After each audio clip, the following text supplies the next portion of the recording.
Гүлдариям деген кісі сөйлеймін дейді. Эфирде сөз берейікші. Саламатсыздар ма? Мен бұл жерде Дастанның ойын түсінгім келіп отыр. Манадан түсінгенім, бұл кісі өзінше енді жастар әртүрлі тілде сөйлеп, үйреніп, өніп өссін деп отырған сияқты. Бірақ бұл кісі бір нәрсені түсінбей отыр. Біздің бағанадан бері айтып жатқанымыз, қанымыз қазақ, жанымыз қазақ, ата-бабамыз қазақ, еліміз қазақ.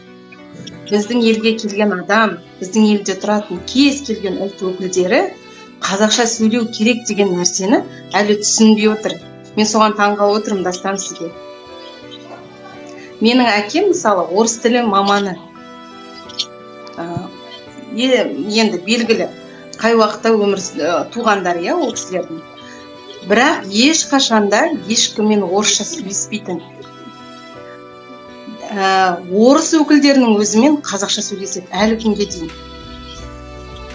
Бірақ орыс тілі маманы, орыс тілінен сабақ береді, орыс тілінің литературасын үйретеді, барлығын білеміз. Тарих, неше түрлі, мысалы Абай атамыз, Шәкәрім аталарымыз, біздің қаншама ғұламаларымыз қаншама тіл білді. Бірақ олар не деп кетті? Қазақ тілін қорғаңыздар деп кетті. Қазақ тілін көтеріңіздер деп кетті. Дастан, сіз менің түсінуімше жас жігітсіз, сіз ертең бала шағалы боласыз, отбасыңыз бар шығар мүмкін.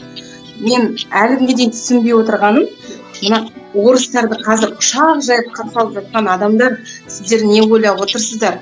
Олар қазіргі күн көрісі үшін бәрін істеуге дайын, қазақшада сөйлеуге дайын, кез келген қазақты мақтауға дайын. Бірақ олар ертең үндемей жүріп не істейтінін бір Құдай біледі. Мысалы мен өзім көріп отырмын, көрші орыстарым бар, осы уақытқа дейін бір ауыз қазақша түсінбейміз, жазбаңыздар, сөйлей алмаймыз деген, қазір мына ситуацияны пайдаланып қазақша сөйлей бастапты. Сонда бұрыннан бері ол кісілер қайда болды?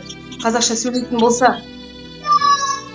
Ал бірақ іштей олардың қуанышы орыстардың көбейіп жатқаннан, білесіз ба, орасан зор. Олардың ішкі ойлар, мен өз құлағыммен естігем.